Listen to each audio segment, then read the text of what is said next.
The Igbos are slaves in Africa. Before you start to criticize me, let me explain. The Igbo tribe of Africa is one of the strongest tribe in Africa. The Igbos actually are being underrated in Africa because people don't know about them, and most people don't want to care to know about them, but they just know that they exist. They don't want to go deep into their history.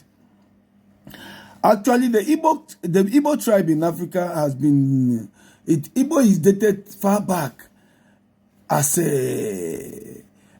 one of the oldest tribes in Africa.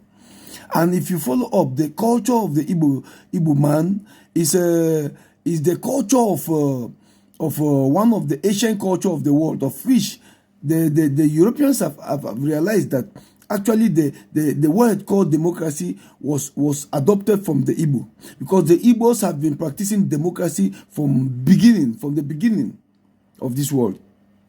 And that is why if you go in every Igbo community, they have the Umunna and the Umuada, meaning the youth or the men and the women league and the men league. Igbos are trapped in Africa.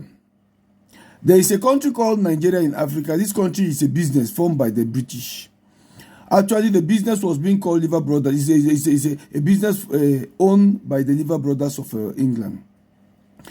Nigeria is a business, and until today we know it's a business. The business is still running because the British are spending everything they have to make sure that the business keep on going. The Igbos have been clamoring to free from this business, to free from this nation, and they have been smashed down for every time they try. In 1967, the Igbos the Igbos had a very, very bad time of their existence.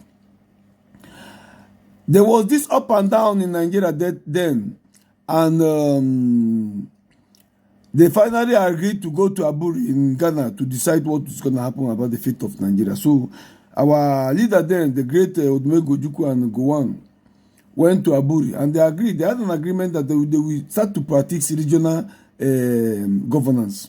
Regional governance is every part of the nation to take care of itself, and they bring to the center whatever the center demands from them. So they agreed that and signed it and came back. When they agreed and signed it, the British government found out that what they just signed was one of the things that will bring down their business. So they strike against it. So the Igbos said, okay, if you don't want, we are going. Igbos didn't start the Biafran War.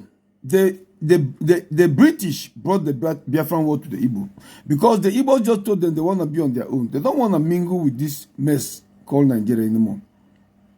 So the Igbos declared the Biafra, and the British came on them. They massacred more than 3 million people. Most of them were kids, because the British blocked all the ways that the Igbos were having their food.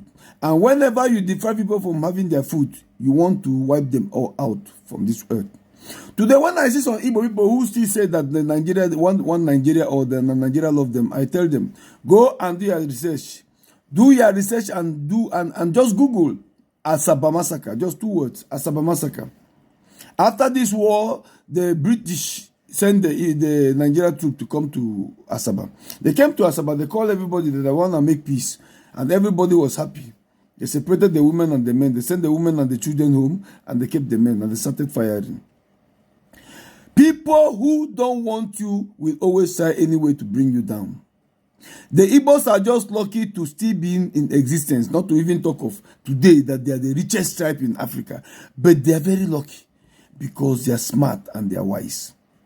There is this culture the Igbo people have that they call boy culture. This is one of the culture that the world have never understand how it works. An Igbo man will go to his kindred and take one of his siblings who is from a poor family and take him and make sure that the person work for him for 5 to 6 years, and after he make the person to become boss of themselves. That is how Igbos have been circulating their wealth, because they are not stingy, they are not greedy. Igbos love to share. Igbo man is the only man that will go all about Africa and build house, not only in Nigeria, and build home and live there like human being. Igbo man are clamoring for a long time now that they want to be on their own and create Europe in Africa.